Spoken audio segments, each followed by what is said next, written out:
ang mga kwento ng pag-ibig, kwento ng buhay, at kwento ng pag-asa dito sa Barangay Love Stories. Love Stories. Hello sa inyo, China Pops at Tony. Ganun na rin sa mga staff na bumubuo ng #1 radio drama tuwing tanghali, ang Dear MOR. Ever since na umere ang programa ninyo, ay naging avid listener na talaga ako. Kapag may araw na hindi ako nakakapakinig, naghihintay na lang ako na ma-upload sa YouTube. Noon ko pa gustong sumulat, kaya lang walang time at walang lakas ng loob. Buti na lang ngayon, nagkaroon na dahil iniisip ko na for sure, maraming makaka-relate sa kwentong ibabahagi ko. China Pops at Tony, lumaki akong hindi buo ang pamilya ko. Namatay si mama nung bata pa lang ako, kaya ang nag-alaga na lang sa akin ay si papa at lola. Nagtatrabaho bilang office staff noon si papa, kaya naman kapag wala siya sa bahay, si lola ang tumitingin sa akin. Okay naman ang buhay namin, hindi mayaman, pero hindi rin mahirap.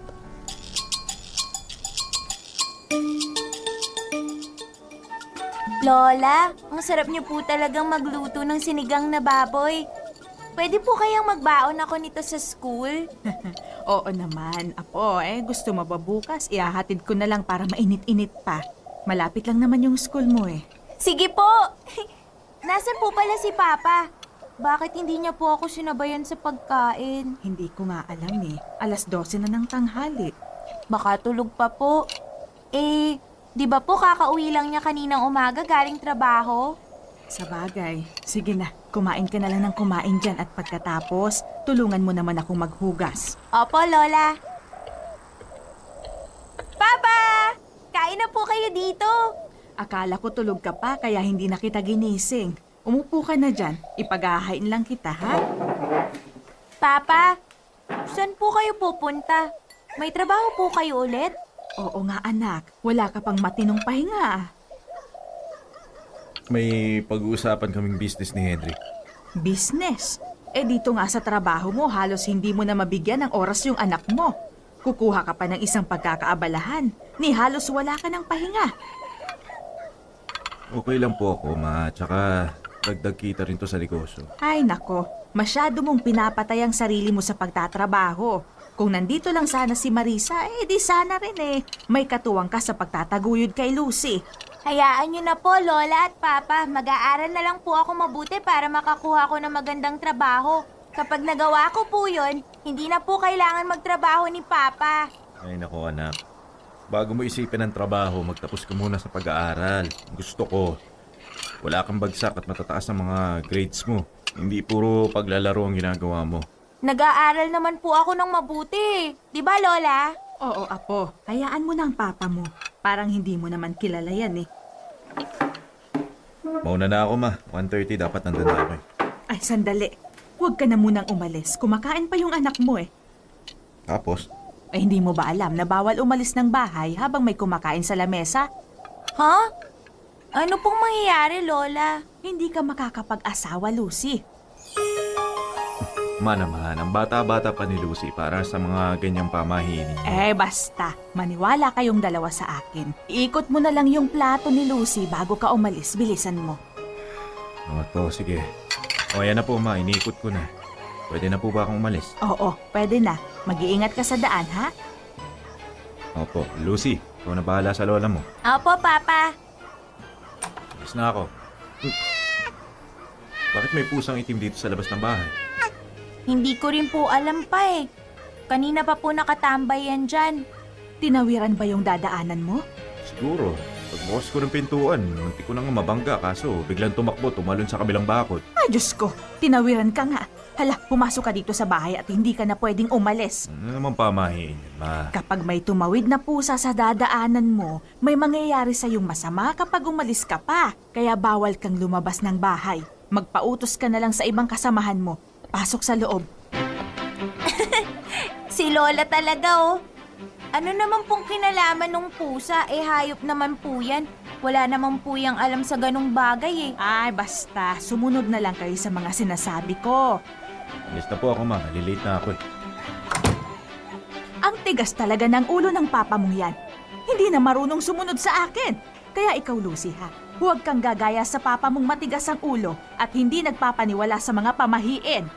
Eh sabi naman po ni Papa, huwag daw po ako maniwala sa mga ganun kasi hindi naman po yun totoo. Sino po ba talagang nagsasabi sa inyo ng totoo? Ako, sa akin ka makinig. Nako, baka mamaya may mangyaring masama dyan sa papa mo. Ay nako, kinakabahan ako, Lucy. Huwag po kayong mag-alala, Lola. Wala pong mangyayari kay Papa.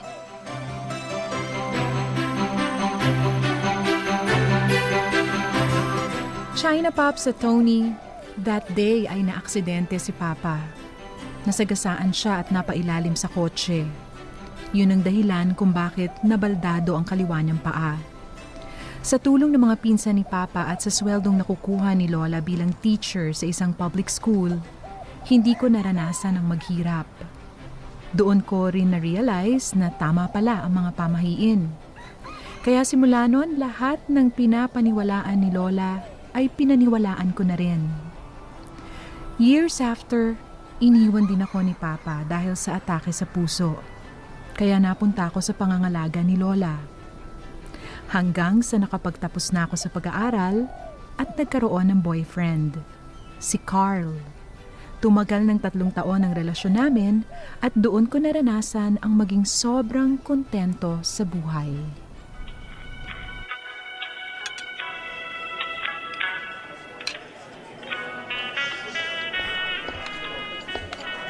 Hi, babe! Kanina ka pa? Medyo, pero okay lang. Naku, pasensya ka na ha. Hindi kasi ako makaalis sa bahay kanina kaya ngayon lang ako nakarating. Nag-order ka na? Oo, in-order ko na yung paborito mo. Thank you. Ay, alam mo ba? May weird na nangyari kanina. Talaga? Ano yun? Ganito kasi yan eh. Eh di ba, tirik na tirik yung araw kanina. Tapos, alam mo, biglang umulan. Ang lakas nga eh. Alam mo naman yung panahon ngayon, paiba-iba. Mainit ngayon, tapos biglang uulan maya-maya. Tapos yan, magkasabay pa. Hindi lang yun ang dahilan, no? May kinakasal na tikbalang kanina kaya habang tirik yung araw, umuulan. Teka, anong tikbalang ang pinagsasasabi mo dyan? As if naman totoo yung mga tikbalang o engkanto na yun kung ano man yan. Ano ka ba? Totoo kaya yun? Isa yun sa mga pamahiin na sinabi sa akin ni Lola eh. Maniwala ka, may tikbalang na ikinakasal kapag ganun. Kasi 'di ba, evil entity sila. Kaya nung nagpakasal sila, tumutol yung mundo kasi masasama sila. Bawal nilang gawin yun kasi mas lalo silang dadami sa mundo. Basta yun na yun. Ikaw talaga, babe. Kung ano-ano pinagsasasabi mo. Minsan, out of this world na nga eh. Pero sige, okay lang. Ang cute mo naman tingnan eh. Ay anyway, pinapasabi pala ni Lola na mag-lunch naman daw tayo sa bahay. Nagtatampo na daw siya sa'yo. Ganun ba? Teka, kailan nga ba? Sige, sa Sabado. Sa bahay niyo na lang tayo mag-lunch. Tapos sabihin mo kay Lola, lutuan niya ako ng papaitan niya. Ang sarap kaya nun. For sure, iluluto yun ni Lola. Yun pa, alam mo namang gustong-gusto ka niya, di ba? Alam mo, kinukulit na nga ako nun kung kailan daw tayo magpapakasal eh. Excited na raw siya magkaroon ng apo sa tuhod. Sabihin mo malapit na. Konting tiis na lang. Sus, parang totoo naman. Eh, alam mo naman na parehas tayong busy ngayon kaya hindi natin naiisip yan, di ba? Basta. We'll see. Anyway, since hindi pa dumarating yung order natin, I have something for you. Talaga? You have something for me? Teka, anong meron? Bakit ka may regalo sa akin? Oh, bakit? Kailangan ba may okasyon para magbigay ako ng regalo sa'yo, ha? Hindi naman. Pero di ba may special day dapat kapag magbibigay ka? Eh, paano yan? Simula na sagutin mo ko, palagi na espesyal yung araw ko. Nako naman oh. Ewan ko sa'yo, babe. Sige na, ano ba yung ibibigay mo sa akin? Ito, for sure magugustuhan mo yan. Mahilig ka sa mga ganyan eh. Grabe! Na-excite naman ako sa laman nitong box na to. Mahilig ako sa ganito. Chocolates? Pabango? Basta, buksan mo na. O sige na nga. O, ito na. Bubuksan ko na. Surprise! Mahilig ka sa panyo, di ba? Nagkokole ka, kaya naisip ko magugustuhan mo kapag naregaluhan kita ng panyo. Bakit panyo? Kasi yan na lang yung hindi ko pa nabibigay sa'yo. Puro kasi flowers, teddy bears, chocolates, o kung ano-ano pa yung mga binibigay ko sa'yo. Kaya, yan, naisip ko. For a change. Saka, pandagdag na rin sa collection mo. Babe naman eh. Ayoko niyan. Ha? Bakit? Eh, di ba palagi kang bumibili ng panyo? Di ba sa'yo na nga nang galing? Bumibili ako, meaning sa akin galing yun. Eh, kailan mo pa ako nakitang tumanggap ng panyo sa iba? Teka nga, ano bang meron kung regaluhan kita? Hindi mo ba alam yung kasabihan, ha? Kumbaga, isa yan sa top 10 na pinagbabawal na gawin. Sabi nila kapag binigyan mo daw ng panyo ang girlfriend mo o kaya boyfriend mo o kung sino man yan, iiyak yung taong pinagbigyan mo. Ano, gusto mo ba akong umiyak? So may pamahiin ka na naman. Pati ba naman sa panyo nagawa mo pa ng pamahiin, ha? Babe, panyo lang yan. As if naman papaiyakin ka niyan. Tsaka, hindi naman may iwasan na umiyak eh. O ano, kasalanan agad yun ng panyo. Uy, kawawa naman pala yung panyo kasi wala siyang kaalam-alam na sinasali siya sa mga ganyang pamahiin na yan. Basta hindi ko yan tatanggapin. Sa'yo na lang yan o kaya ibigay mo kahit kanino. Sila na lang paiyakin mo, wag ako. Babe, I'm sorry, okay? Itatago ko na lang to. Sayang eh. Naghanap pa naman ako ng maganda at mamahaling panyo kasi hala ko magugustuhan mo. Hindi naman pala. Sorry din, babe, ah. Kung napagtaasan kita ng boses kanina. Sige, ganito na lang. Tatanggapin ko na lang yan kasi ikaw yung nagbigay. Baka kasi... Ay, hayaan mo na nga lang umiyak ako. Babe, makinig ka sa akin, okay? Kahit 1,000 pang panyo ang ibigay ko sa'yo, makasigurado ka sa akin na hindi ko magagawang payakin ka. Kung iiyak ka man, dahil yun sa saya. Saya kasi palagi mong maaalala kung gaano kita kamahal at kung gaano ako takot na mawala ka sa buhay ko. China Pops sa Tony. Thankful na rin ako dahil mabait at maunawain na boyfriend si Carl sa akin. Kahit minsan, napapansin kong medyo naiinis na siya sa mga sinasabi ko, hinahayaan na lang niya ako. Lahat na lang kasi ng gagawin ko, palagi kong kinokonek sa mga pamahiin na alam ko. Kunwari, nang hindi dapat pagwawalis tuwing gabi dahil lalabas ang swerte sa bahay. Kapag nag-umpisang mga ang kanang palad ko, tuwang-tuwa na ako dahil for sure, may perang darating sa akin. Actually, marami pang iba pero hindi ko na lang babanggitin. At lahat ng yon ay pinagtiyagaan ni Carl dahil palagi niyang sinasabi sa akin na mahal daw niya ako.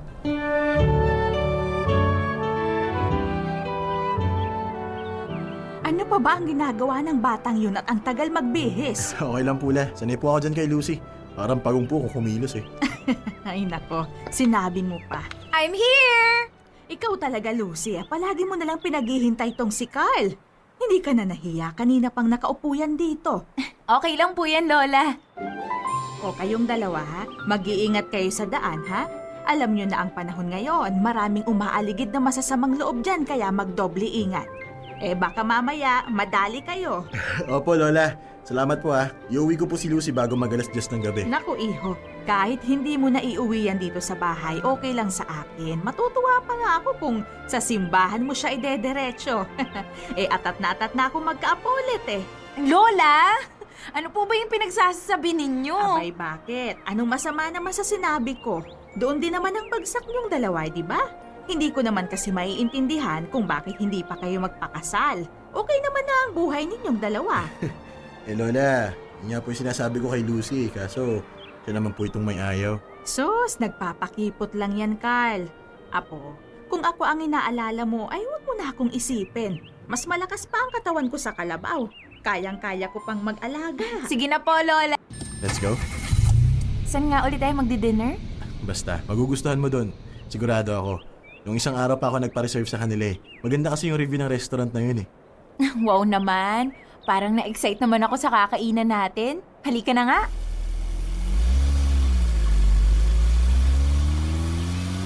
Oo nga pala babe. May birthday party si Mama sa susunod na linggo. Pinapasabi niya na huwag ka raw mawawala. Oo naman. Kailan pa ako nawala sa birthday party ni tita?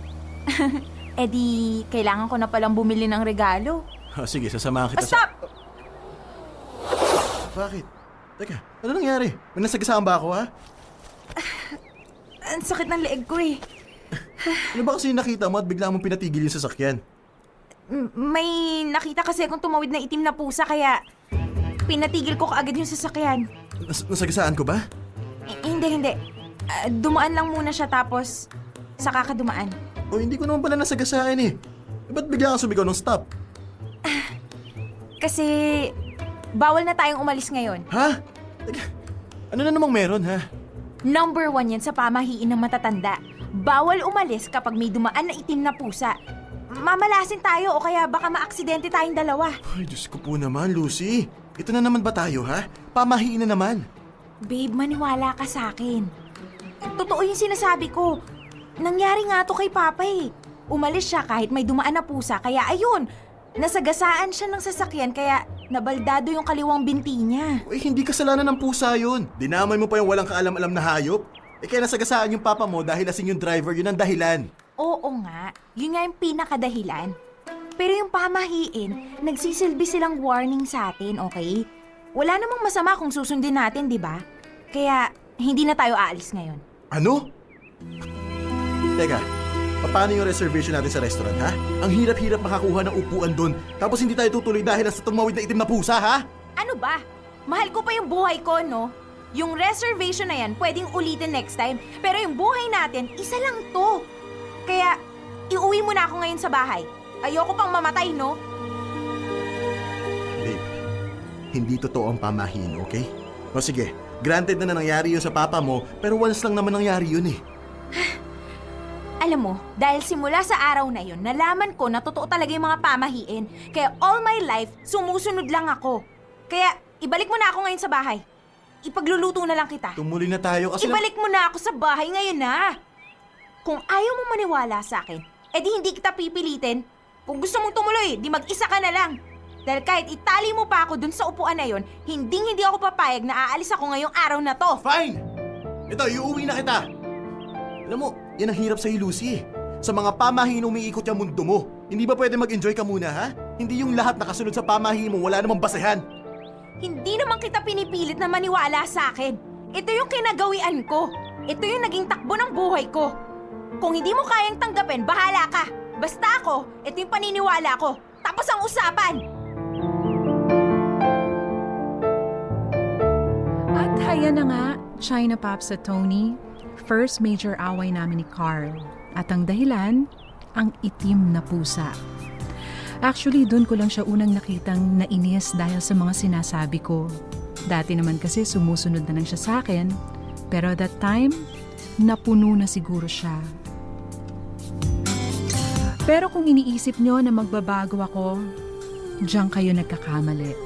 Dahil para sa akin, tama lang ang sumunod ako sa mga pamahiin. Dear MOR, pamahiin. Bawal malungkot sa nangyari sa first part. Bawal. Mamalasin ka buong buhay mo. Mamalasin ka, ha?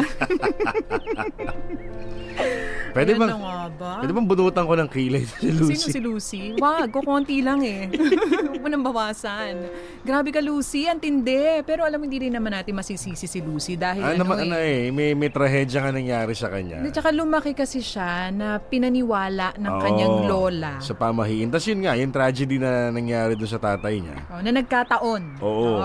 Na So yun, nagpa-strengthen pa doon sa kanyang paniniwala sa pamahiin. Tsaka yun nga, laki sa lola. Yung Laki sa lola lola. niya. Laki sa Kasi lola. gano'n naman talaga, di ba? When you're young, okay, pag bata ka, yung mga na-absorb mong paniniwala, information, nadadala mo hanggang Oo sa naman. pagtanda mo. Oo naman. Tayo rin naman hanggang ngayon, sino bang hindi naniniwala? Kahit papano, may ilang pamahiin ka pa rin pinaniniwalaan. Oo. Kahit ganito ka nakatanda, di ba? Yung bawal maggupit ng kuko paggabi. Dahil daw, anong nangyayari Hindi nga ko ba? nga alam. Hindi ko matandaan yung kasunod eh. Bawal mag-nail cutter paggabi. Kasi pinapasok yata ng lamig. Parang gano'n. Parang, di ba? Parang ganun yata. Medyo may ano naman sa health yan, di ba? Tsaka yung bawal maligo pagka galing ka sa pawis, ganyan. Napapasma. Oo. Bakit gano'n, di ba? Ba't yung mga swimmer di napapasma? Hindi ko alam. Nakababad nga sila sa tubig, di ba? Tsaka pagod Tsaka na pagod pinapawisan, nga yun. pagod na pagod yun. Oo. Kasi sila hindi napapasma. No? Ano pa ba yung mga pamahiin ng mga matitindi? Yung mga Bawal magpagupit pag may lagnat. Bakit? Yun, parang mas lalo ka daw manghihina. Samson? Ganon? Hindi, alam ko yung mga mahaba ang buhok. Yung sobrang haba ng hair, di ba? Bawal magpagupit. Hindi pinapagupitan kasi doon nanghihina, nagkakasakit. Na iko-connect nila doon. Parang gusto ko na nga mag-imbento ng mga pamahiin para sa future generations. Pwede ba tapusin na natin yun? Ngayon, ang malaking tanong, Tony, eto bang si Carl, sa part 2 ng storya natin, susuko na ba to? O paglalaban pa rin niya yung pagmamahal niya kay Lucy? Feeling ko na puno na siya. Ako rin, feeling ko suko ito. Do sa first part, no? Suko to, para sa akin. Pustahan, suko ito.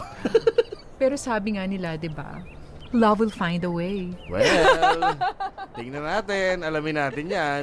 Sa second part ng storya ni Lucy. Dear M.O.R. China Pops sa Tony, ilang araw akong umiyak at sinisi ko siya. Dahil kung hindi niya ako binigyan ng panyo, hindi ako iiyak ng sobra. Pero nagkausap din kami at nagkaayos. Alam ko naman na hindi niya ako matitiis. Dahil kung talagang mahal niya ako, hindi niya hahayaan na baguhin ko ang mga pinaniniwalaan ko para lang bumagay sa mundong ginagalawan niya.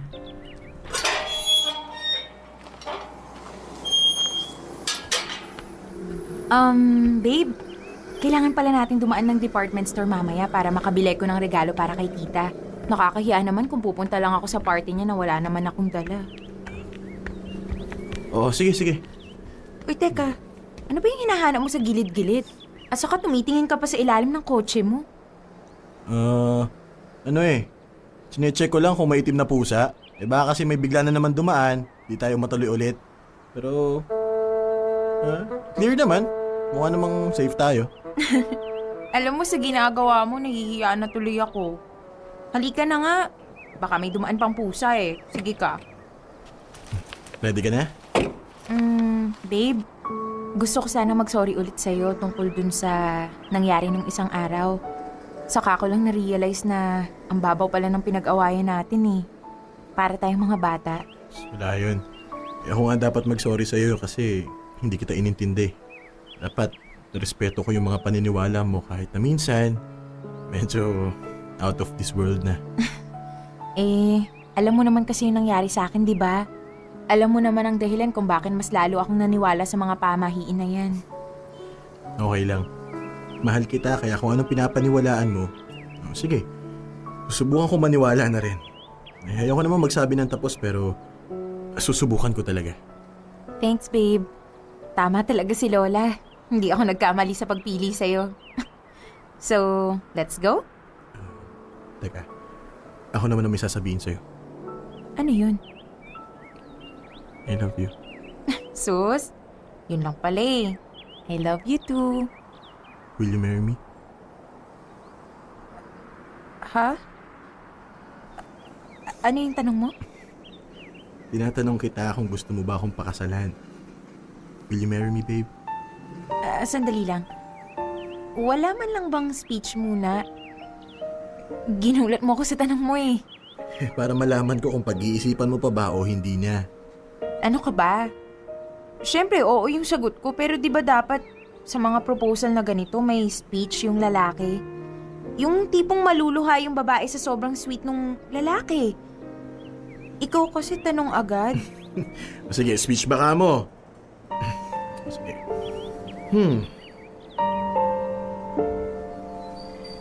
Okay na ba yung speech na nagsasabing ikaw yung babaeng gusto kong makasama habang buhay? Yung babaeng alam kong mamahalin ko ng sobra, na kahit kailan, hindi ko magagawang iwan at saktan.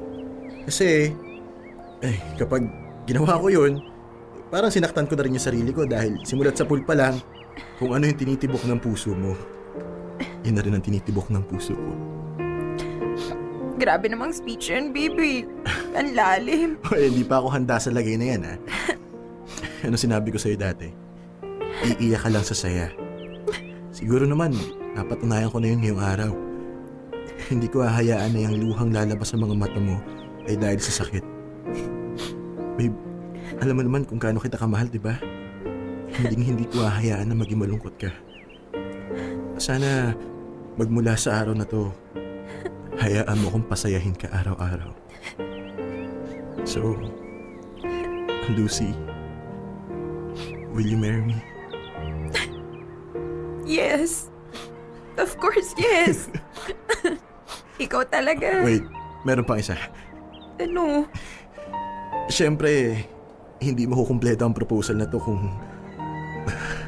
kung walang singsing. Ito yung singsing. Isusuot ko sa'yo. Oh my gosh. Babe, ang ganda niya. Sobra. Oo nga. Maganda. Bakit ka sa akin nakatingin? Yung singsing yung sinasabi ko eh. Para sa akin, ikaw yung maganda. Gumanda lang yung singsing dahil sa'yo. Aww. I love you so much. I love you too. So much. Gagawa ko na eksena sa party ni Mama. Ha? Bakit? Sasabihin ko na ako yung pinakaswerteng lalaki sa buong mundo dahil pumayag ka na magpakasal sa akin. Ang pinakamaganda, pinakamabait at pinakamapagmahal na babaeng nakilala ko. Sana isang araw na to sa mga hindi mo makakalimutan. Kasi ngayon, mangangako na ako na mamahalin kita habang buhay. China Pops sa Tony, kaagad naming inumpisahan ni Carl ang pagpaplano para sa kasal namin. At dahil kasal na ang pinag-uusapan, mas lalo akong naging mahigpit sa pagsunod sa mga pamahiin. Isa na doon na dapat ako lang ang nakaputi sa kasal, wala nang iba. Sinabihan ko ang mga dadalo na if ever magbibigay man sila ng regalo, ay bawal ang mga matatalas na bagay dahil for sure, mamalasin ang buhay naming mag-asawa. Talagang nagpabili pa ako ng platong pwedeng basagin sa araw ng kasal namin. Dahil sabi nga sa pamahiin, pang-alis daw yon ng mga bad spirit na pwedeng maging hadlang sa pagsasama namin. Sa lahat ng bagay at plano, halos ako ang nasunod. Pati nga rin sa plano naming pagpapatayo ni Carl ng bahay. Mga paniniwala ko ang sinunod. Oh, ayan babe ha. Almost done na tayo sa wedding preparation natin for next month. 1 month na lang ikakasal na tayo. Oo nga pala, babe. Gusto mo ba mag-travel muna tayo? Para parehas tayo makapagpahinga. Sa dami kasi ng inaasikaso natin, for sure, sobrang stress ka na eh. Naku babe, bawal yun eh. Ha? Anong bawal sa pagta-travel? Ano ka ba naman? Bawal na gumala at pumunta sa kung saan-saan ang ikakasal kasi lapitin sila ng disgrasya. Kahit nga sa mga gagraduate di ba? Bawal yun. Bakit ba parang wala ka man lang kaalam-alam sa ganong kasabihan? Lumaki ka ba dito sa Pilipinas? Oo nga pala. O sige, ika-cancel ko na lang yung trip.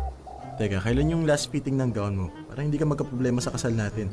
Baka mamaya biglang maluwag o masikip pala yung para sa'yo, mahirap na. Ay nako, babe, hindi pwede yung sinasabi mo.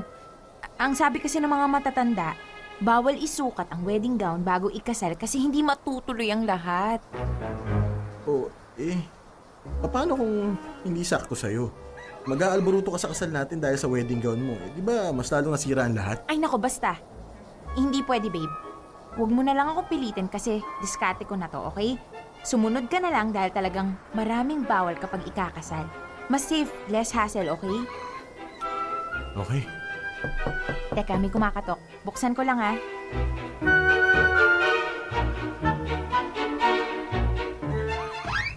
Hi po, tita! Mwah! Mwah! Pasok po muna kayo.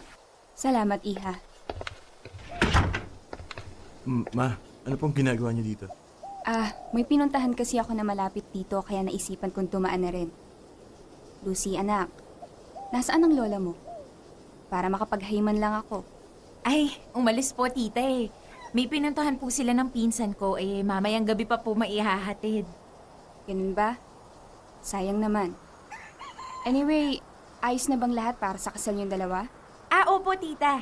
Ang bilis nga po eh. Magaling po kasi yung organizer na pinili namin ni Carl kaya pwede na po kami magpahinga. That's good. Meaning, mas maaga kayong makakapag-relax. Bakit hindi muna kayo magbakasyon bago ang kasal? Para fresh kayong dalawa. Pwedeng Boracay o kaya kahit Palawan. Ay naku po, tita. Bawal po yun eh. Pamahiin po ng mga matatanda. Mas maganda na rin po yung nagdodoble ingat po tayo. Naiintindihan ko. Ay, oo nga pala, Carl. Hindi ko alam kung ito na ba yung tamang oras para sabihin sa'yo. Bakit po, Ma? Ano pong nangyari?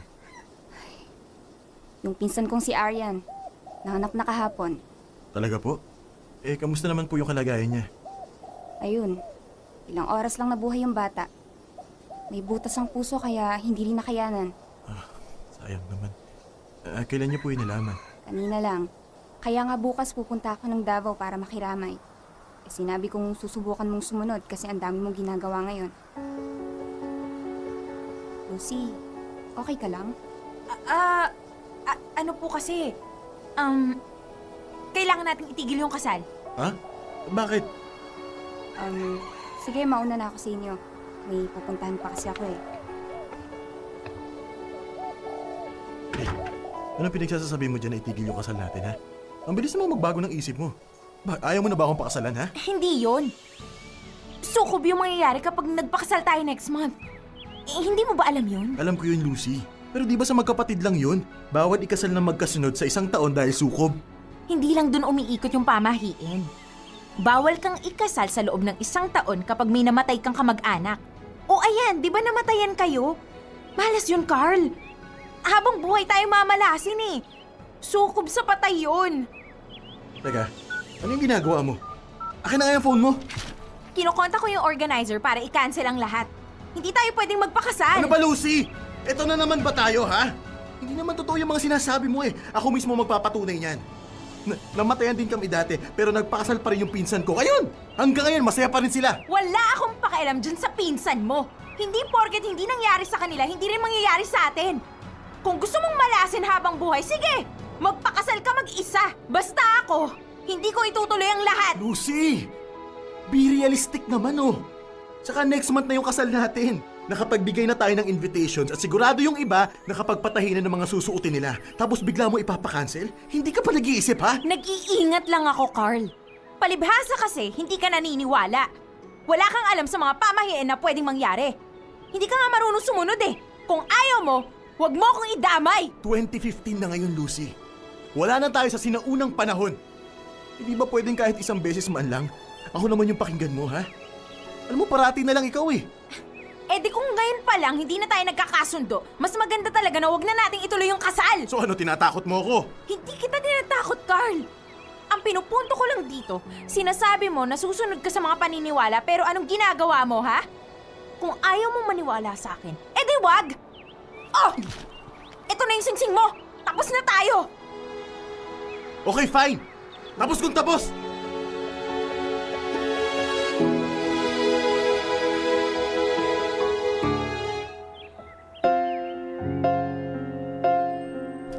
China Pops at Tony, halos 2 araw yata akong umiyak noon dahil sa 2 bagay.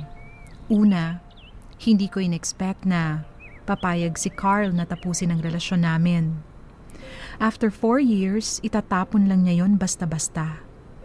At pangalawa, masama bang sumunod sa pamahiin? Anong magagawa niya kung ayaw ko talagang malasin ang buong buhay ko?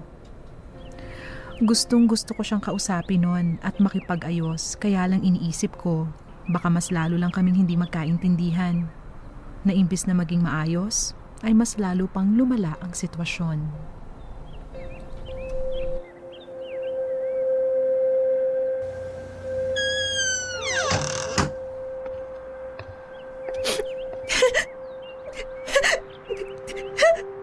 Ay, nako. Buong araw ka na umiiyak. Okay lang po ako, Lola. Nawawala rin po ito mamaya. O eto, dinalhan kita ng makakain mo. Nakakagutom ang umiyak, ha? Pakilagay na lang po dyan, Lola. O siya, sige. Salamat po. Ay, nako. Nalaglag ang tinidor. Magkakaroon po tayo ng bisitang lalaki. Apo, meron nga. Nasa baba si Carl. Po? Ano pong ginagawa niya dito? Siguro gusto makipag-ayos. Sige na, Apo. Harapin mo na. Kulang lang kayo sa matinong pag-uusap. Hayaan niyo po siya dyan. Lucy, hindi maganda yung ginagawa mo. Kahit nasaktan ka nung tao, harapin mo ng maayos. Mag-usap kayo ng maayos. Sayang naman yung relasyon nyong dalawa kung magtatapos lang dahil sa isang simpleng pag-aaway. Sige po, Lola. Baka sabi po, bababa na po ako. Mabuti naman kung ganon. Pupuntahan ko muna ang pinsan mo sa bahay nila, ha? Dalawin ko lang, ha? At para na rin magkaroon kayo ng privacy. Salamat po, Lola. Wala yun. Tumayo ka na dyan at mag-ayos na, ha? Opo.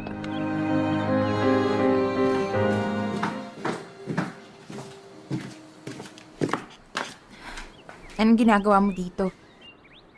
Sa tingin mo ba papayag ako na maghiwalay tayo ng ganun-ganun na lang? Pumayag ka na nga, di ba?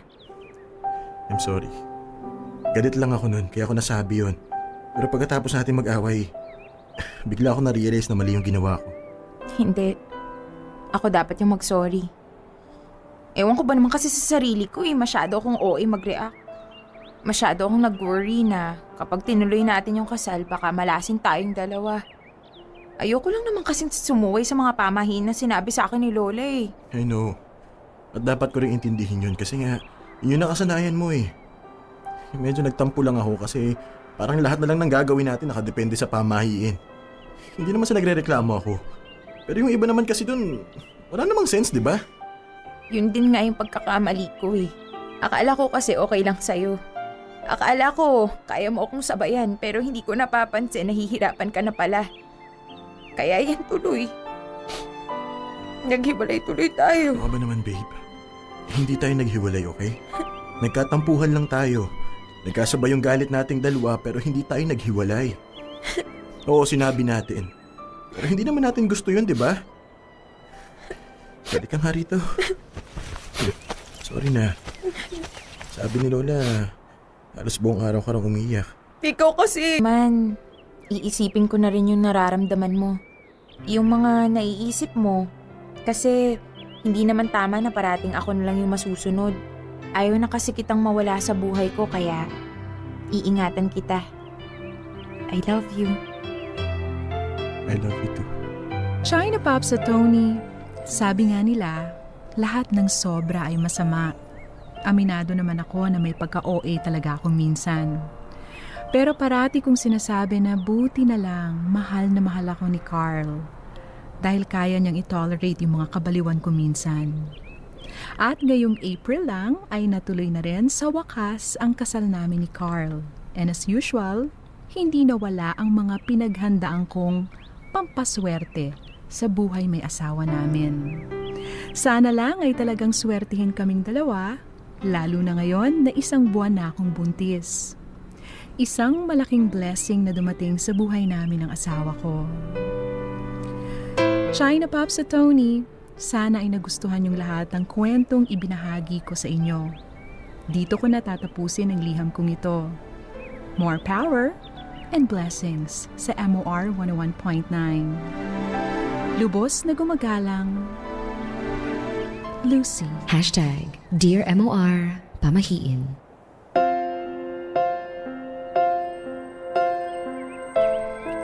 Buti na lang talaga at mahal na mahal ka ni Carl. Mali ako. Hindi sumuko. Grabe, no? Sarap naman makahanap ng lalaking ganun, hindi ka susukuan.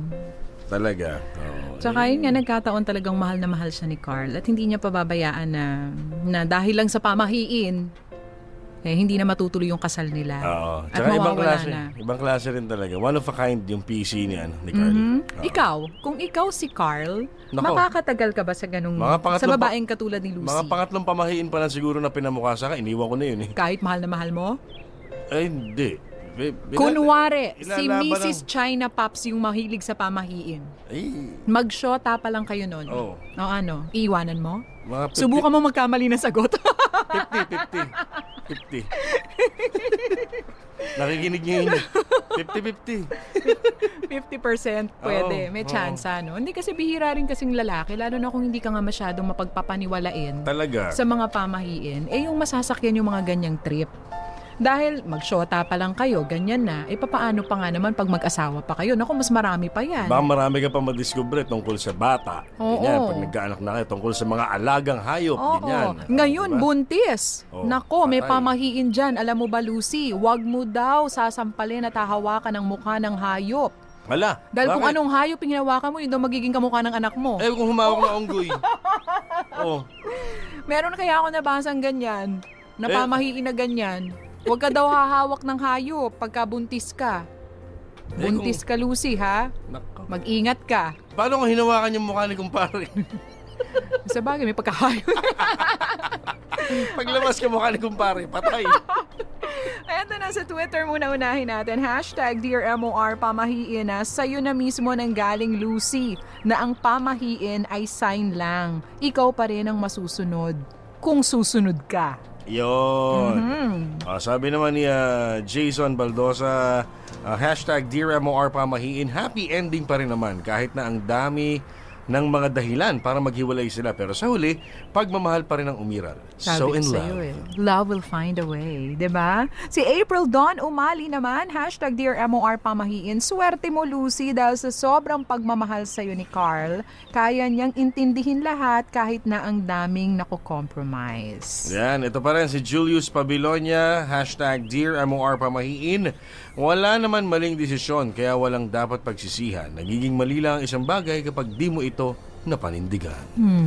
Si Henry Norte naman, hashtag Dear MOR Pamahiin, congratulations, natuloy pa din ang kasal. Nakakalungkot lang, lalaki lagi ang nagsusorry kahit babae yung OA. May hashtag siya. Hashtag, may sarili siyang hashtag ha, Justice for Men. Pag-greet kay JV Hermida. Oo nga, no? Madalas talaga. Talaga ba? Ganun Pero hindi naman yata lahat. May mga lalaki ring medyo mataas ang pride. Pero bihira sa lalaki. Pero hindi tunay na lalaki yun. Pero totoo ka, bihira sa lalaki yung yung mas masungit pa sa sa babae. Oo, hindi kasi siguro yan, ganyan na talaga yung pagkaka-program sa ating mga DNA. 'Di ba na kahit na babae yung may kasalanan. Bandang huli, yung lalaki pa rin magsusorry. Kahit hindi magsasorry, siguro gagawa ng unang hakbang para para mag-usap na sila. Tsaka hindi na siguro si Carl din naman, hindi niya masyadong nairita siya, nabuisit siya. Pero hindi dumating sa point na talagang tatalikuran niya na yung Tsaka yung siguro, marriage. naisip din niya talaga, pamahiin lang yan. Kaya mo nung sigmurain yan. Di ba? Parang mas marami pang bagay na, malay natin, si Lucy pala may putok. Di ba? May putok na, mapamahiin pa. Okay, congratulations, 'di ba, kay Lucy at saka kay Carl. Magkakaroon na sila ng supling. Yan. Tama na mo ng pamahiin, ha? Hawakan yung mukha ng asawa mo. Oo. Magiging kamukha niya yan. Huwag yung kapitbahay ang hawakan mo. Okay, maraming salamat sa writer natin. Yung bumuo ng kwento si Arlene Limshaco. Ang nag-edit nito si Kuya Benji Gila. Gumanap bilang si Lucy. Si Jamie Rubio. Ang gumanap naman bilang si Carl. Dan Capuchon. Si Tatay na daming linya.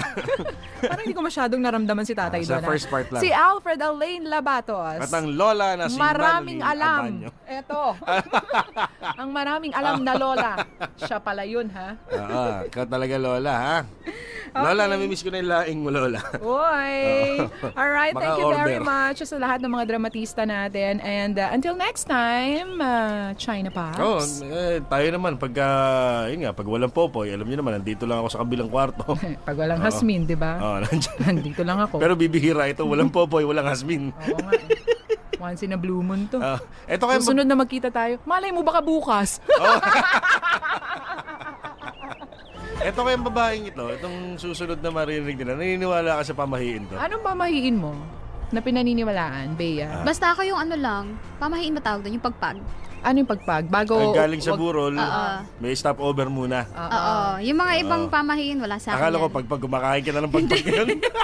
Kahit naman Kahit Yun lang naman, talaga. Kahit naman di ka dumaan sa burol, dumadaan ka sa kainan eh. Baka kaya nabuo yung na yun no? Tigil-tigilan mo nga ako. Ginawa mo pa na excuse yung burol. Aba, nagsalita. Bakit ikaw? Hindi ka ba din. ganon? O ganun Magkasama pala eh. kaya tayo. Yan. Isang magandang tanghali sa inyo, Popoy at Asmin, at ganun na rin sa mga nakikinig ngayon. Tawagin niyo na lamang ako sa pangalang Gabriel. Sa totoo lang, bago pa lang ako nakikinig sa programa niyo, pero dahil nakaka-relate ako sa mga kwentong napapakinggan ko, ay naisipan ko na ring magpadala ng sulat. Sana sa pamamagitan ng Dear MOR ay matapos na ang problemang matagal ko nang dinadala. Popoy at Asmin, maayos naman ang buhay ko dati. Tahimik, walang gulo. Ang naging daily routine ko lang ay trabaho at ang umuwi sa bahay. Hanggang sa nakilala ko si Kay. Siguro iniisip nyo na maganda ang simula namin pero dyan kayo nagkakamali. Para kaming aso't pusa sa office. Nagsusungitan at nagsasagutan kung minsan. Ewan ko ba, pero kapag siya na ang kausap ko, ay biglang nag-iiba ang mood ko. Yes! Woo! Uwian na! Tara mag-bar naman tayo, guys. Friday naman, so okay lang gumapang sa kalasingan dahil wala namang pasok bukas. Sus, kung makapagsabi ka ng ganyan, palagi ka namang gumagapang sa kalasingan. Akainom mo lang kahapon na. O ano, iinom ka na naman ngayon. Ano ka ba naman, Mel? Parang hindi mo kilala yang si Kay. Alak na dumadaloy sa ugat niyan eh, hindi na dugo. Ay, grabe naman kayo. Hello, for your information, palaging 1 o 2 bote lang yung iniinom ko, no? Okay lang yun. Ano? Tara na, huwag kayong umarte dyan. Lahat tayo bagong sahod. Let's have fun. Well, sa bagay, okay na rin to. Saan tayo pupuntang bar? Malapit lang dyan. Ano, Andrew? Sama ka na rin. Para may sasakyan kaming gagamitin. Ayan tayo eh. Alam ko naman na driver lang ang tingin niyo sa akin na tagahatid kapag parehas na kayong lasing. Aba, umayos-ayos kayong dalawa ah. Parang mga hindi kayo lasingger. Teka, bakit ako nadamay? Si Kay lang kaya. Kung uminom ng alak, parang wala nang bukas, no? Ano ba naman kayo? Live life to the fullest. Have fun na parang last day nyo na ngayon. Sus. Talagang magiging last day mo na. Dahil mamamatay ka sa sakit sa atay dahil sa kakainom mo ng alak. At least, namatay na masaya. Hindi katulad ng iba dyan, panay ang subsub sa trabaho, kaya yan. Nagmumukha ng matanda sa dami ng wrinkles sa mukha. Alam mo pre, tama si Kay. Magsaya ka naman kahit konti, puro ka trabaho eh. Bawal akong uminom. Pagagalitan ako ni Lola kapag naamoy niyang amoy alak ako. Magtatalo lang kaming dalawa kaya wag na lang. Ano ka ba naman, Andrew? Huwag mo nang pilitin niyang kaibigan mo. May curfew yan eh. At saka papagalitan ni Lola kapag ginabi. Baka paluin sa puwet. Sumusunod lang ako sa sinasabi sa akin ng lola ko. Hindi kasi ako yung tipo ng taong matigas ang ulo eh. Yung mga pasaway. Pero hindi boring kasama. Alam mo, Gabriel, minsan ka lang mabuhay dito sa mundo kaya dapat magsaya ka. Sige na Gabriel, sumama ka na sa amin. Minsan lang to. Wala naman pasok bukas eh. Tsaka nandun naman ang mga pinsan mong si Michael, di ba? May nagbabantay sa kanya. Oo nga, sumama ka na. Palagi ka na lang biday lang kapag may lakad kami. Sige na, masaya to, promise. Next time na lang guys. Babawi ako. Alam mo kahit kailan talaga ang corny-corny mo. Wala kang pakisama. Ay nako, sa CR lang nga ako. O sige, mag-iwasi lang din ako. Nakita ko kung paano mo sundan ng tingin si Kay ah. Ano pare, natama ka na rin ba? Saan? Sus, parang hindi mo alam. Kanino pa? Ang dami-daming nagkakagusto dun sa office. Palagi nga may lumalapit na lalaki dun eh. Paano naman may hindi lalapit yan? Tignan mo nga yung mga suot niya, no? Tignan mo yung suot niya. Kapal pa ng makeup. Isama pa na may pagkamagaslaw at medyo madikit sa lalaki. Sus, kung makapaghusga ka naman dun sa tao, bakit mabait naman ah? Tsaka matalino yun. Medyo pasaway nga lang talaga, pero all in all, okay naman siya. Kaya hindi ako naniniwala na kahit konti, hindi ka na-attract sa kanya. Pwede ba? Kahit kailan, no? Hindi ako ma-attract sa babaeng katulad ni Kay. Walang kaklas-klas kung kumilos eh. Ayoko ng ganung babae. Sakit sa ulo lang yan. Grabe, hindi naman. Ano lang talaga si Kay, siya yung tipo ng babaeng independent. Gagawin niya lahat ng gusto niyang gawin as long as masaya siya. Walang makakapigil sa kanya, yung ganun. Nung independent ka dyan, masyadong pakawala. Yun ang dapat na description mo sa kanya. Alam mo, tatawa na lang ako ng malakas kapag na-inlove ka dyan kay Kay. Hindi mangyayari yun. Taga mo sa bato. Nasa katinoan pa ako para gawin ko yun, no? Bakit hindi mo pansinin yung mga magagandang katangian ni Kay? Katangian? Na ano? Oo, matalino siya.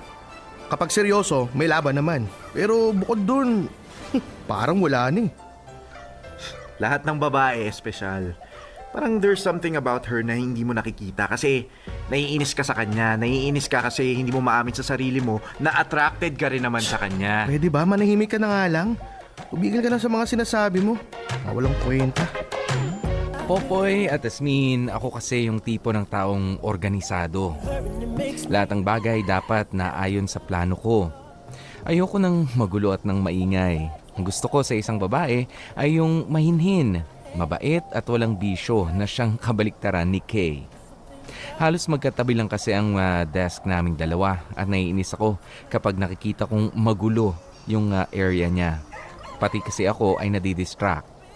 Kung minsan nga, ako na lang ang naglilinis ng mga nakakalat na papel sa paligid namin dahil hindi ko naman maasahan si Kay. Popoy at Tasmin, sinabi ko sa sarili ko na kahit anong mangyari, ay hinding-hindi ko papatulan ang babaeng tulad ni Kay. Hanggang isang gabi.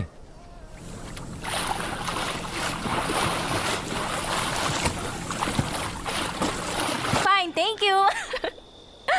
Hi! Anong kailangan mo? Ito naman. Susungitan mo ako agad, nag-hi lang naman ako. Papasok ha. Ano pa magagawa ko? Pumasok ka na eh. Anong kailangan mo? Ba't di mo sila kasama sa labas?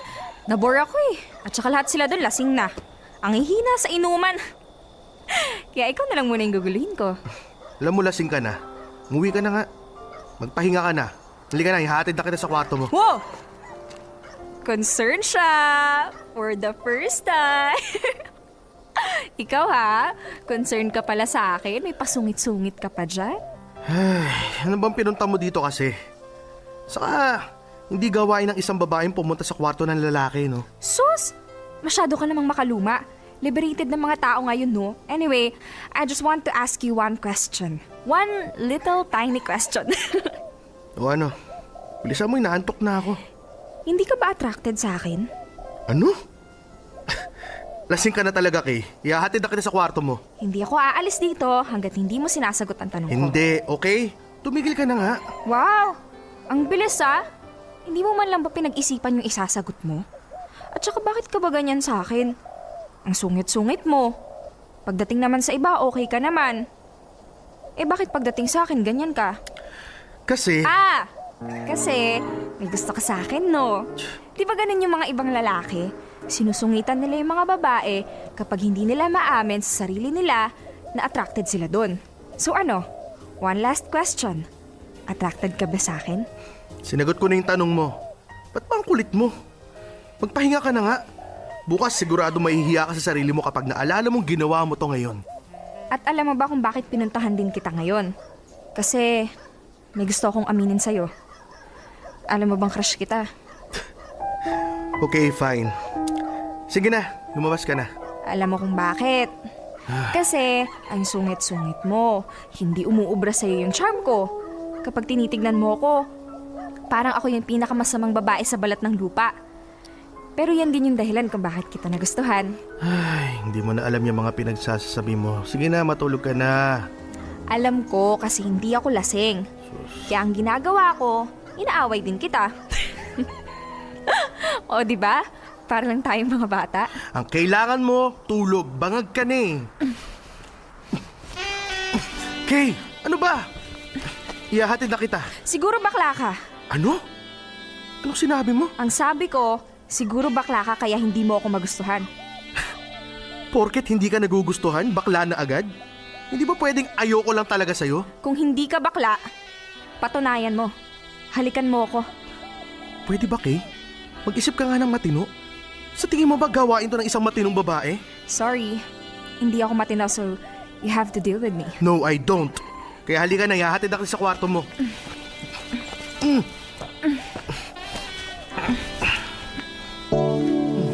Popoy at Tasmin, pagkatapos ng gabing yun, ay sinadya kong layuan palalo si Kay.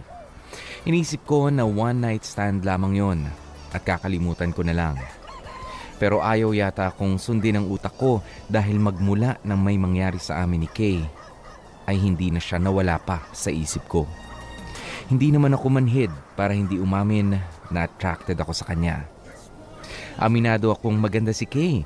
Wala yatang lalaki ang hindi magkakagusto sa kanya. Pero ang gusto ko lang sanang mangyari ay physical attraction lang at hindi kasama ang aking emosyon. Kaya lang, Popoy at Tasmin, nang layuan ko si Kay, ay parang gusto kong batukan ang sarili ko. Hinahanap ko kasi ang mga pangungulit niya sa akin, maski ang mga bangayan naming dalawa ay namimiss ko rin. At mas lalo kong napatunayan nang minsang tumawag sa akin si Kay para ihatid ang isang masamang balita.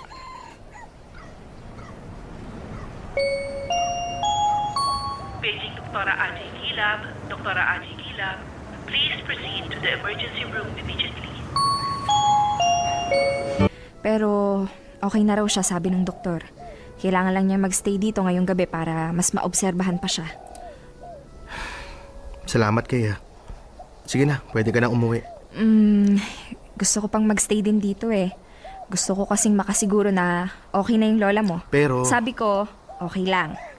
Huwag ka nang umangal dyan. Nandito nga pala yung reseta ng gamot. Ako na lang yung bibili sa labas. Hindi na Kay. Ako na lang gagawa niyan. Mas mabuting nandito ka para kung ano man yung sabihin ng doktor, malalaman mo agad. Tsaka bibili na rin ako ng pagkain sa labas. Bayaran mo na lang ako mamaya. Sige, ikaw bahala. Lalabas lang po ako ha. Babalik din po ako agad. Nako maraming salamat Iha. Napakabait mong bata. Nako lang, nagbiro ka pa eh. Sige pa, mauna na po ako. Lola, sana sa susunod naman, ingatan niyo yung sarili niyo. Para hindi ka na nauospital, ha? Ay, mabuti na lang dumating si Kay dahil kung hindi, baka mas lalong lumala ang sitwasyon mo. Masyado ka raw napagod. Ano ba kasing ginawa mo? Naglinis lang naman ako ng bahay, Apo. Alam mo naman ako, hindi ako mapalagay nang walang ginagawa. Pasensya ka na, ha? Napagastos ka na naman dahil sa akin. Ay, wala po yun, La. Basta sa susunod, sumunod ka lang sa mga sinasabi ng doktor, ha? Kailangan mo magpahinga dahil mahina ang puso mo. Mamaya uulanin ko talaga ng sermon to si Michael. Nako, wag na, Gabriel. Hayaan mo na ang pinsan mo. Ay, oo nga pala. Nobya mo ba yung magandang babae? Aba, hindi ko akalain na magaling ka palang pumili. Magpakasal na kayo, ha? Para magkaroon na ako ng apo sa tuhod. Ay, si Lola. Magaling na nga kayo. Kung ano-ano nang sinasabi niyo yan eh. Hindi ko girlfriend si Kay. Ka-office mate ko lang yun. Abay, bakit hindi? Bilis-bilisan mo na, Apo. Malaking isda yun, sayang at baka mahuli pa ng iba. Ikaw din ang magsisisi sa bandang huli. Ay, si Lola. Magpahinga na nga po kayo. Epekto lang yan ang gamot. Sige na, matulog na po kayo. Kay, okay lang talaga. Hindi mo na kailangan magstay pa dito. Sige na. Umuwi ka na, magpahinga ka na. Okay nga lang ako. Bakit bang kulit-kulit mo? Hindi naman ako nagre-reklamo eh. At saka bukas din naman, lalabas na si Lola. Bahala ka. Oo nga pala. Anong ginagawa mo sa bahay? Sinadya talaga kitang puntahan. Feeling ko kasi parang may dapat tayong pag-usapan eh. Tungkol dun sa nangyari. I want to say sorry. Una, ikaw ang umalis. Pagkagising ko, wala ka nalang bigla. Pangalawa, sa buong biyahe, hindi mo ko kinakausap. Hindi mo nga ako tinitignan kaya nag-assume ako na wala lang sa'yo yung lahat. So kinalimutan ko na rin. Siyempre nahihiya ako sa'yo no. Sa mga inarte ko ng gabing yun. Marunong ka palang mahiya. Ay, grabe ka mag-judge ha. Nakakahiya naman talaga yung mga ginawa ko eh. Pero, naalala mo lahat ng sinabi mo? Oo. Yun ang gusto ko sa sarili ko. Kahit lasing na ako, naalala ko lahat ng pinagagawa ko. Wala nga lang ako kontrol sa sarili. Kaya, ayun. Sorry. Hayaan mo na yan. May kasalanan din naman ako, so quits lang. Kalimutan na natin yun. Okay, sige. By the way, maraming salamat pala sa pagdala mo kay Lola dito sa bahay at pagtawag sa akin. Wala yun. Pero alam mo nung nakita kitang sobrang nag-alala kay Lola, sobrang natouch ako. Bakit? Kasi parang bihira na lang yung mga lalaking tulad mo. Now I know kung bakit hindi ka sumasama sa amin kapag gagala. Kasi binabantayan mo yung lola mo. Siya na lang kasi ang pamilya ko eh. Ulila na kasi ako at siyang nag-alaga sa akin. So, to return the favor, ako ang bumubuhay sa kanya ngayon. Kahit hindi na nga ako magkapamilya eh. Maalagaan ko lang ang lola ko, okay na ako. Alam mo, sa likod pala ng mga kasungitan mo, may malambot na puso ka rin palang sobra kong magmahal. Akala ko kasi manhid ka eh, cold. Pero nagkamali ako. Hindi lang naman ikaw ang may maling akala eh. Mabait ka rin pala Kay. Abay oo naman no. Ikaw lang tong umaaway sa akin eh. Ang bait-bait ko kaya. So, sabihin mo sa akin, paano ako makakabayad sa pagtulong mo sa akin ngayon? Hayaan mo na yun. Siguro ito na lang yung way ko ng pagbawi dahil sa nagawa kong mali dun sa resort. Sobrang nakakahiya kasi sa'yo eh. Okay, sabi mo eh. Popoy at Asmin, hindi ko inakala na makakausap ko pa pala si Kay ng ganun, ng seryosohan. Yung walang halong pagsusungit at pagbabangayan. At doon ko nga nakita ang good side niya. Na sa likod ng pagiging maingay, mabisyo at medyo agresibong babae ay may malambot pala siyang puso. At doon na nga nagsimulang lalong mahulog ang loob ko sa kanya. Hashtag Dear MOR, magaslaw. Natahimik kayo ha? Masyado magaslaw kasi parang si ano ha? Parang itong itong letter sender natin ha? Tsaka si Kay biglang tumahimik at Alam mo, biglang nagustuhan. Hindi naman siya magaslaw. Ano naman siya, nagpapakatotoo lang sa sarili. Iba yon, iba pa rin yung magaslaw kasi Esmin, ano? Yan yung malaki nga yung kilos. Tapos sa Hindi naman bukod natin doon, nakikita eh. yan yung, Charing. hindi, bukod doon, yun nga yung maingay. Alam mo yung agaw eksena. Ganyan. Well, para magaslaw. sa akin, ewan ko, para sa akin, nagpapakatotoo lang talaga siya sa sarili niya. Ako, ganyan ako eh. Hindi naman malalaki yung kilos ko, pero katulad ako ni Pero katulad pagka ako kumilos ka, malaki kaya. Wala kang pakialam. Charing keme. Di malaki nga kilos. Pero hindi yun, hindi ako nabibilang doon. Asmin, sa ibang mga parte, magkatulad Basta, kayo. Sa pagiging in short maingay, na lang sa malaki. pagiging, O Hindi, malaki, natin ilagay na ganon. in short. Ilagay natin yung detalye. Ano natin yan. Sa ibang parte, magkakaparehas kayo. Magkaparehas kayo. Sa pagkasalita, sa pagpapakatotoo, yes. Pero ikaw naman kasi yung tipo, Asmin, na kapag ka nandyan sa gilid, hindi ka naman nagpapapansin. Hindi naman ako ganun. Hindi ka naman din na makalat. Kumusta ba yung lamesa mo dyan? Medyo makalat ngayon, ha? Alam mo, hindi. Feeling ko kasi, ang issue din kasi neto ni Gabriel, hindi naman yung pagiging magaslaw yung sinasabi mo nga mga malalaking kilos ni Ate Kay. Pero feeling ko, ang issue lang talaga niya is yung personality ni Kay. Yung attitude talaga niya na, yun nga, straightforward siya, very vocal siya. Ay, siguro, masyado siyang napaprangkahan kay ate, naiingayan siya, which is para sa akin, nagpapakatotoo lang naman siya sa sarili niya. Kasi parang ako nga, sabi ko, ganyan na din ako. 'Di ba, may mga ganyan akong eksena na lalo na kapag tahimik yung tao, mas gusto ko talagang chinichika, mas gusto ko talaga kumbaga na-challenge ako nakausapin yung taong yon. So, hindi nadaldalin siya. Hindi magaslaw si ate. Palitan na natin tong hashtag. Palitan natin yung hashtag. Ang hashtag niyan, hashtag Dear MOR, magpakatotoo ka. Charot. Hindi naman kasi kayo nagtatanong eh. Ganon. Dapat tanongin nyo. Para sa akin, hindi yun yung issue niya, yung magaslaw. Yun kasi yung inaano ni Gabriel na yun yung issue niya. Pero I don't think na yun talaga yung issue niya, kaya ayaw niya kay ate. Hindi yun yung issue niya. Yung pagiging magaslaw. Feeling ko, yung issue nga niya, masyadong nagpapakatotoo si ate. Bukod kasi sa pagiging straightforward, Jasmine, ito si Ate Kay, yan nga, nakikipag-inuman sa mga lalaki, sa mga barkada niya, dun siya nagagaslawan. Yun yung dating sa kanya eh. And we cannot question that. Kung yun yung gusto ni Pero ni Gabriel. kung sa bagay, may punta ka din kasi si Gabriel, nakikita din natin na very conservative siya na tao kasi nga, di ba, lola's boy. Tsaka mas organized nga siya. Tapos ito medyo loose ang hindi naman sa walang pakialam o madumi. Kumbaga, okay lang nakalat-kalat ang gamit nitong si Kay. Ayan, na merong ang impression si Gabriel na magaslaw siya o wala masyadong, hindi masyadong organized sa mga gamit. Hindi, magkaiba lang talaga sila, extremes lang talaga sila ng personality at hindi sanay si Gabriel sa ganun. Ganyan ang eksena. But anyway, alam niyo may mga ganyan mga kapamilya, yung mga taong like, yun nga, yung personality na meron etong si Ate Kay, di ba sabi nga nila, birds of the same feather flock together. Usually, di ba, ang hinahanap mo lang, halimbawa, maingay ka. Ang gusto mo rin, maingay. Di ba? Pero may mga ibang mga tao na maingay, kumbaga parang maluloka ka na lang na ang partner nila o ang jowa nila, exactly opposite sa kanila. Ako, ganun ako. Hindi ako attracted sa maiingay. Hindi ako attracted sa madaldal. Hindi ako attracted sa pabibo. Hindi ako attracted sa pabrainy. Although alam ko rin naman di rin sila attracted sa akin, etchos. Pero gusto ko talaga someone na opposite sa akin. Kasi I feel the challenge. Kaya siguro feeling ko ganito din tong si Ate Kay kay Gabriel. Baka na-challenge din siya sa personality ni Gabriel. Kasama nyo nga po kami, DJ, PDJ, Popoy, that's my Guwapopoy. At ako naman si Baby Girl Hasmin. Martili kayo nakatutok dito lang yun sa MOR. 101.9. My only radio for For life. life. Dear MOR.